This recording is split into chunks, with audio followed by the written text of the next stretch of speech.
with George Gruhn at Gruhn's Guitars, Tommy Colletti at the Music Zoo. I was fascinated to hear that George had designed the guitar and was working on a project to build this Versitar. And I'd heard about it, and I guess you were probably working on it for quite some time, but I heard about it maybe 2 years ago. Well, that's when we just got started to do it. But essentially it goes all the way back to the Tacoma guitars of the mid-1990s. Right. But I designed those and I was paid a royalty for them. And they came to you? They came to you and said, can you do this for us? No, they didn't. Okay. They were a division of Youngshang, a Korean company. Right. And they started with a sawmill in Tacoma, Washington, because they don't have much wood to cut in Korea or Japan. So that the USA has great supplies of spruce. And that was in the middle of that right area to get Sitka spruce. Right. And then they came up on their own with the idea of doing a guitar factory. But their idea was to make OEM instruments, in other words, name brands other than their own, okay. Just Sure. making things for distributors. And they wanted to do for Washburn and some others. And they hired Michael Dresdner, who had worked at Martin and had been one of the ones who helped to design the technology series, bracing and neck joint system, something to make a less expensive guitar. And I met Dresdner, and I already had in my head the idea for the Tacoma Papoose and the Chief model, which the Chief looks very similar to this. Yeah. I have the original prototype, which is just not far from, within 20 feet of here. We can get it. And I had several Chiefs. Yeah. Well, I also have the original prototype Papoose. I'd love to see that before I leave. Yeah. But I have the Papoose. I have the prototype Chief. But I have to check the Papoose maybe at the factory. But the prototype Papoose guitar is definitely here. And I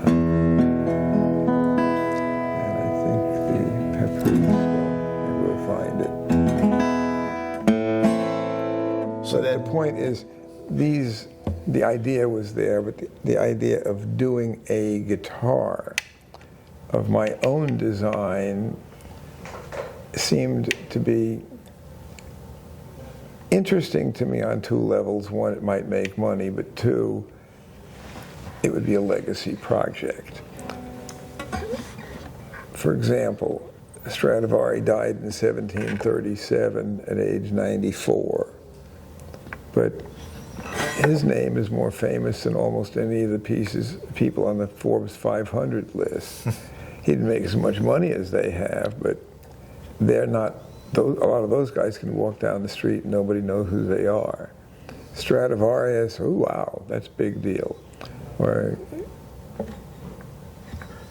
John D'Angelico made only about 1,100 guitars. He's still famous. Yeah. And he's been dead for quite a while.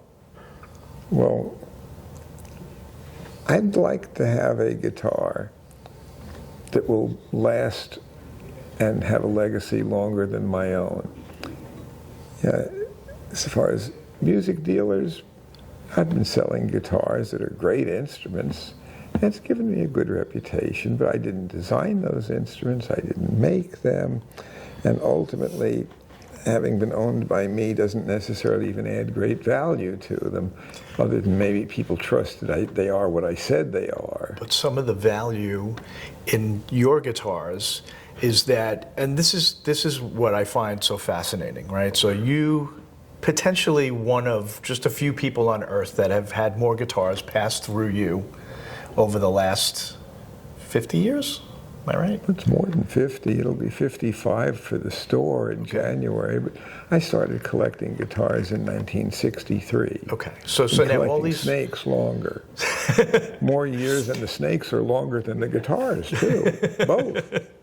So now, So now years of doing this, and there's guitars coming in and out, electric, acoustic, pre-war Martin, Gibson guitars, 59 Les Pauls, all these guitars. So now the beauty in your position is that you get to see the difference between a good one and an okay one, and build quality in different eras, what they were doing, what would sound good. You learn all this stuff along the way. And the thing that puts you in such a valuable position is that there's not really that many people that could do that. And you take all that information and you put it into what you learned I look over at the them years, don't the you think? way a zoological taxonomist would, so far as identifying the old ones, but I also study them the same way that a forensic pathologist would. And when you get into that, you can tell the story of that individual instrument. You can see you may see what killed it, perhaps, if it's an autopsy.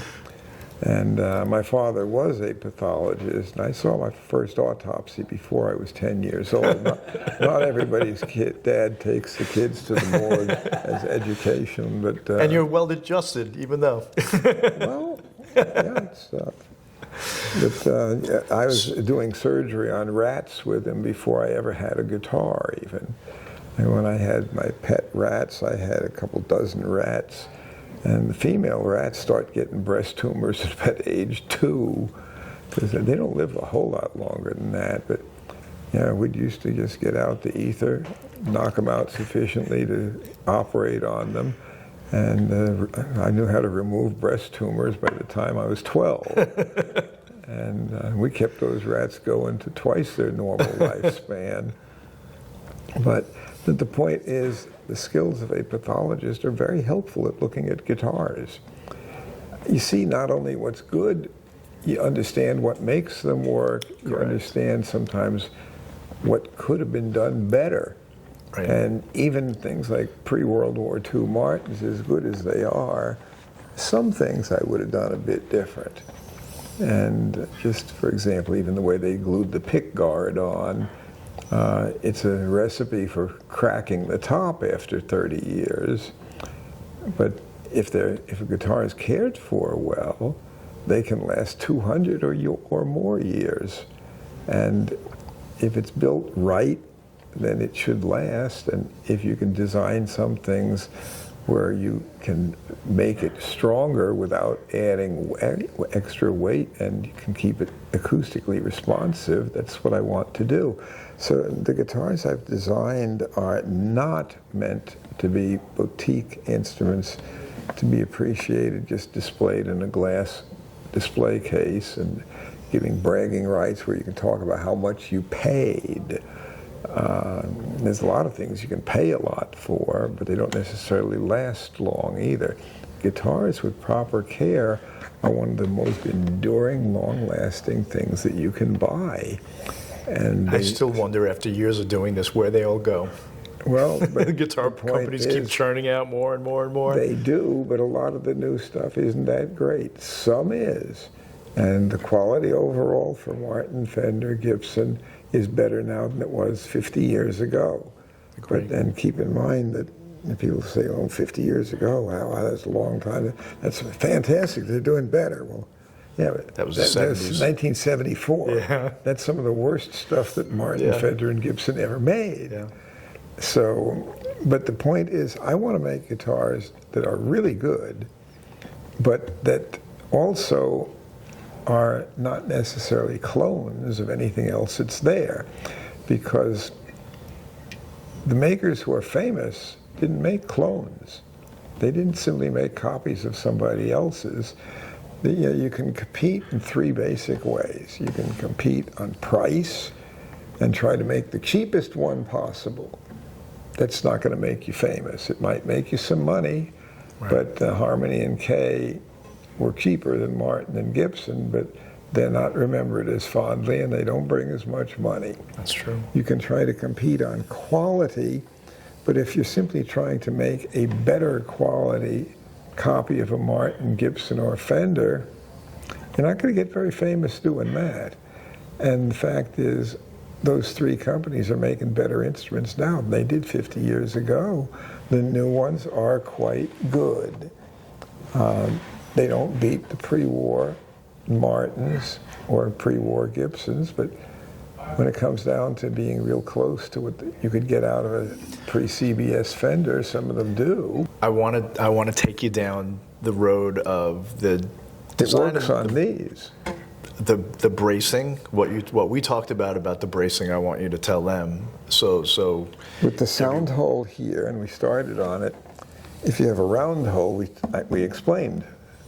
Round hole here, 2 braces there, big X, 2 up, 2 up, 2 down, bridge plate, 10 braces, and it still could do that, and it vibrates mainly down here and not much up here.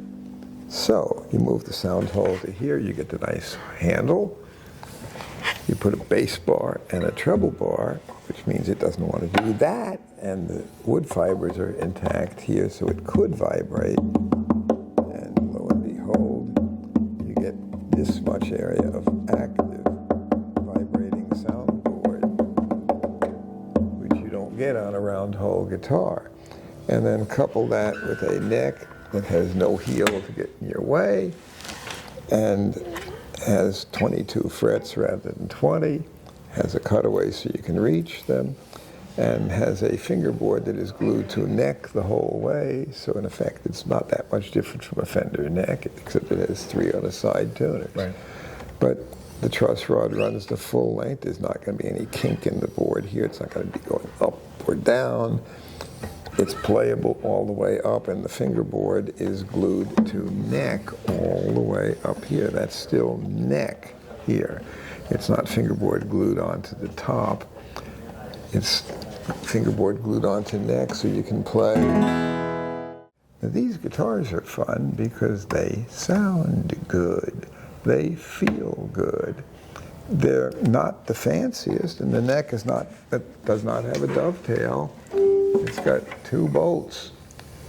They're not screws, they be bolts. Screws are like Fender has 4 wood screws. right, you're eventually going to wear out the wood anyway. Well, no, it could be good for 100 years if you never take the neck off and put it back on. But if you actually do something like take the neck off to adjust it, and they have the truss rod where in order to adjust it, you got to take the neck out. And every time you do that, it cuts new threads. Yep. These bolts are bolts. They're not screws. They go into threaded fixtures in the neck, so you can take that neck in and out 100 times and it still is good. So Yeah. it's a strong joint. It's Gives you good neck all the way up. The dovetail is gone, but it's replaced with just a neck that fits in a pocket like on a Fender, and the neck block is curved, so it has support for the neck here, but on the back of the guitar, it's small. So you could do that either curved or a straight line, but looks neat curved. there's so many. Everything innovative on it things is with this designed guitar. for a reason. Yeah.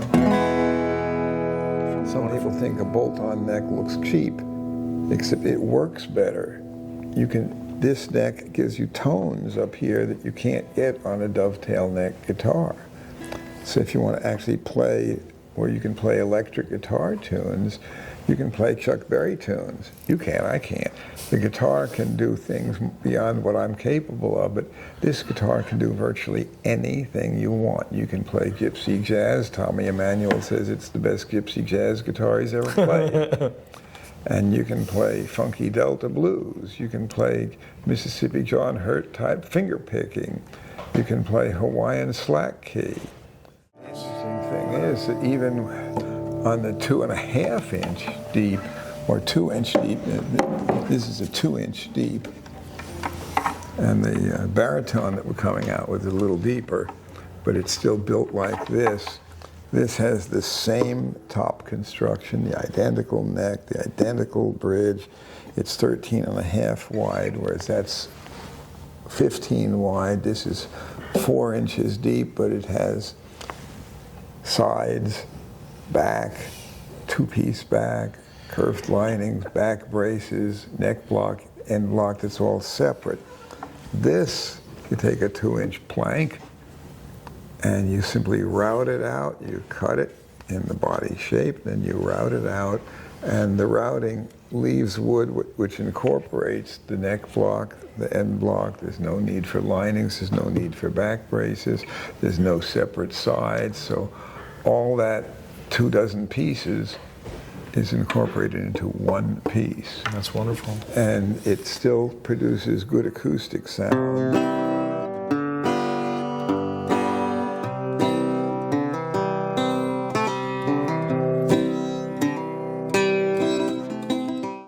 How many people are at the shop right now?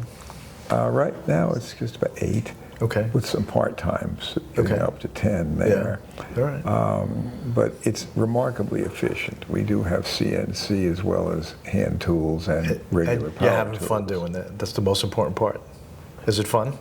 It is fun, but it is also important that it needs to sell. So I just want to thank George for sharing some thoughts with us about his guitars. You can find the Versitar at the Music Zoo. Come visit us, or come visit George. He's an icon in Nashville, and I urge you to do so if you can. Thanks a lot.